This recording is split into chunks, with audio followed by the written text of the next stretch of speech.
saya Nika Dewi Febrianti dari kelas 12 MIA 1. Di sini saya akan menceritakan tentang biografi Muhammad Hatta dan perjalanan kisah hidup Muhammad Hatta.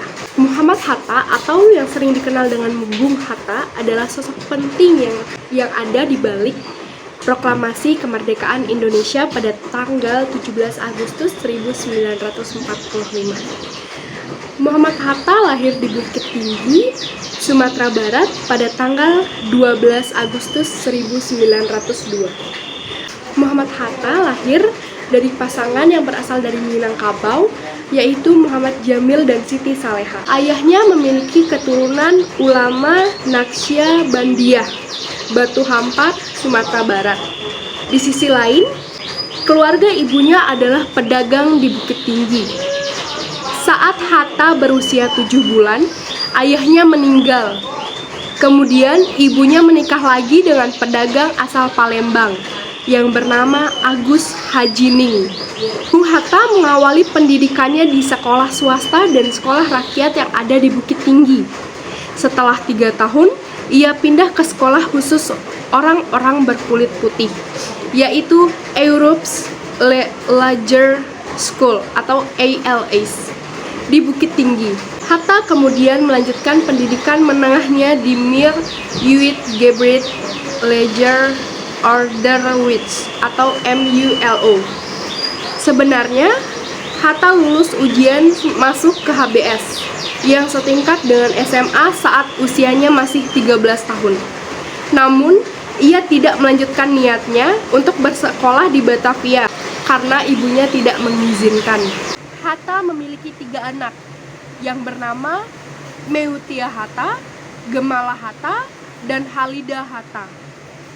Ia bersekolah di Handelshoek School atau kelak sekolah ini disebut Economics High School, sekarang menjadi Universitas Erasmus Rotterdam.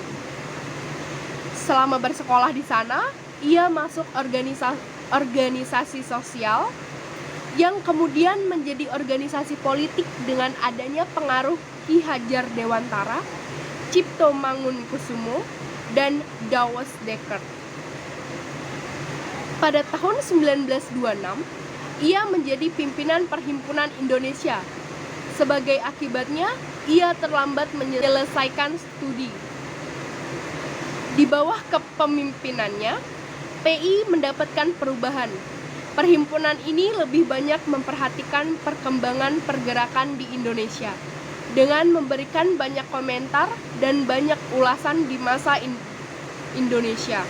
Pada tahun 1927, ia mengikuti sidang Liga menentang imperialisme, penindasan kolonial, dan untuk kemerdekaan nasional di Frankfurt. Sampai pada tahun 1931, Muhammad Hatta mundur dari kedudukannya sebagai ketua karena hendak mengikuti ujian sarjana, sehingga ia berhenti dari PI. Namun demikian, ia akan tetap membantu PI. Akibatnya, PI jatuh ke tangan komunis dan mendapat arahan dari Partai Komunis Belanda dan juga dari Moskow. Setelah tahun 1931, PI mengecam keras kebijakan Hatta dan mengeluarkannya dari organisasi ini. Itu saja dari saya. Sekian dan terima kasih.